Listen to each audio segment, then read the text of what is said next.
السلام علیکم محترم ناظرین و سامعین، آج ہم برصغیر کی تاریخ کے ان دو بڑے سورماؤں اور جنگجو ہستیوں کے بارے میں آپ کو بتائیں گے جن کا برصغیر کی تاریخ میں ہمیشہ نام باقی رہے گا۔ ان دونوں عظیم جنگجو ہستیوں کا تعلق سرزمین گجرات سے ہے۔ ان میں پہلی ہستی عظیم راجہ پورس کی ہے اور دوسری ہستی کا نام راجہ دشرت کھوکھر ہے۔ محترم ناظرین و سامعین، گجرات کا علاقہ ہمیشہ عظیم تہذیب و تمدن کا مرکز رہا ہے۔ اسی علاقے میں ایک شہر پاٹی کوٹی تھا۔ اپنے زمانے میں یہ شہر حسین و جمیل محلات اور باغات کی وجہ سے مشہور تھا۔ تاریخی شواہد بتاتے ہیں کہ یہ گجرات کے علاقے سرائے عالمگیر میں موجود تھا۔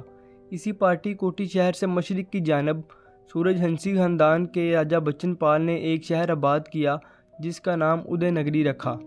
یہ موجودہ گجرات شہر کے قریب کا علاقہ ہے۔ 330 قبل مسیح اس علاقے پر راجہ بچن پال کے پوتے راجہ پورس کی حکومت تھی۔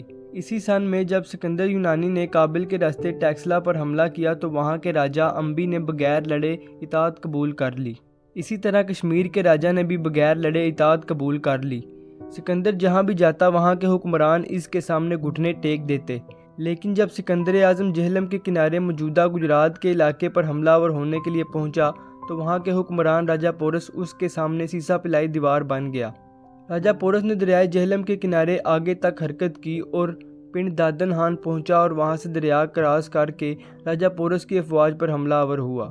وہاں پر شدید جنگ ہوئی۔ سکندر اعظم ذاتی طور پر اس لڑائی میں شامل نہ تھا بلکہ اونچی جگہ کھڑا ہو کر اس جنگ کا مشاہدہ کر رہا تھا۔ اس نے دیکھا کہ راجہ پورس حکمران ہونے کے باوجود بڑی جواں مردی سے لڑ رہا ہے۔ 6.5 فٹ قد کا یہ حکمران پورس اتنی بہادری سے لڑا کہ سکندر یونانی حیران رہ گیا۔ آخر زخمی ہو کر شدید پیاس کی وجہ سے ہاتھی سے نیچے گرا۔ اس جنگ میں اگرچہ راجہ پورس کو شکست ہوئی لیکن اہلاکن وہ جیت گیا۔ راجہ پورس کو جب سکندر یونانی کے سامنے پیش کیا گیا تو سکندر نے یہ سمجھا کہ راجہ پورس بھی دوسرے راجاؤں کی طرح معافی مانگ کر اطاعت قبول کرے گا، لیکن وہ راجہ پورس کے جواب سے حیران رہ گیا۔ سکندر نے پورس سے پوچھا تمہارے ساتھ کیا سلوک کیا جائے؟ تو پورس نے جواں مردی سے جواب دیا وہی سلوک کیا جائے جیسا سلوک ایک بادشاہ دوسرے بادشاہ سے کرتا ہے۔ سکندر نے راجہ پورس کی اس ہمت پر آفرین کہا اور اس کو اس کا علاقہ واپس کر دیا۔ اب ہم بات کریں گے گجرات کے دوسرے جنگجو راجہ دشرت کھوکھر کی۔ دشرت کھوکھر کے بارے میں بات کرنے سے پہلے ہم ایک ایسی تاریخی غلطی کی بات کریں گے جو کہ مواد میں موجود ہے۔ مختلف جگہوں پر یہ لکھا گیا ہے، یہاں تک کہ گوگل میں بھی یہی لکھا گیا ہے کہ دشرت کھوکھر کی پیدائش سیالکوٹ میں ہوئی، جو کہ ہر لحاظ سے غلط ہے۔ دشرت کھوکھر کی پیدائش ماڑی کھوکھراں نزد کرری بہلول پور میں ہوئی۔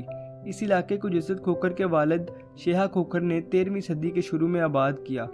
شیہا کھوکھر کی رہائش یہی علاقہ تھا جہاں پر 1365 میں دشرت کھوکھر کی پیدائش ہوئی۔ چونکہ یہ علاقہ ضلع سیالکوٹ کے بہت نزدیک ہے، صرف درمیان میں دریائے چناب آتا ہے، اسی قربت کے باعث اسے سیالکوٹ سمجھ لیا گیا۔ حالانکہ یہ گجرات کا علاقہ ہے اور آج بھی گجرات میں ہی موجود ہے، اور اسی علاقے کرری بہلول پور میں دشرت کھوکھر کی قبر موجود ہے۔ دشرت کھوکھر نے 1420 میں کھوکھر سلطنت کی بنیاد رکھی جو برصغیر کے علاقوں پنجاب، جموں کشمیر، ہریانہ، ہماچل پردیش اور خیبر پختونخوا تک موجود تھی، یہاں تک کہ کچھ عرصہ دلی بھی اس حکومت میں شامل رہا۔ دشرت کے والد شیہا کھوکھر نے گجرات سے لے کر لاہور تک حکومت کی لیکن امیر تیمور سے شکست کھا کر قتل ہوا۔ دشرت کھوکھر نے تیمور سے اپنے والد کا بدلہ لینے کی کوشش کی لیکن اس معرکہ رائی میں تیمور کے ہاتھوں شکست کھائی اور گرفتار کر کے سمرقند لے جایا گیا۔ تیمور کی وفات کے بعد یہ دوبارہ پنجاب میں آیا اور کھوکھر سلطنت کی بنیاد رکھی۔ اس سلطنت کی سرحدیں پشاور سے لے کر دہلی، کشمیر سے لے کر لاہور اور علاقہ پوٹھوہار سے لے کر شملہ اور کانگڑا تک تھیں۔ دشرت کھوکھر نے 1442 عیسوی کو وفات پائی۔ اس کی موت کی وجہ زہر خوانی تھا۔ کہا جاتا ہے کہ دشرت کھوکھر کو اس کی بیوی نے زہر دیا تھا جو کہ جموں کے راجہ بھیم کی بیٹی تھی، جسے دشرت کھوکھر نے ایک جنگ میں شکست دے کر ختم کر دیا تھا۔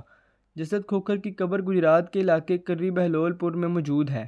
ملیں گے آپ سے اگلی ویڈیو میں مزید معلومات کے ساتھ۔ السلام علیکم۔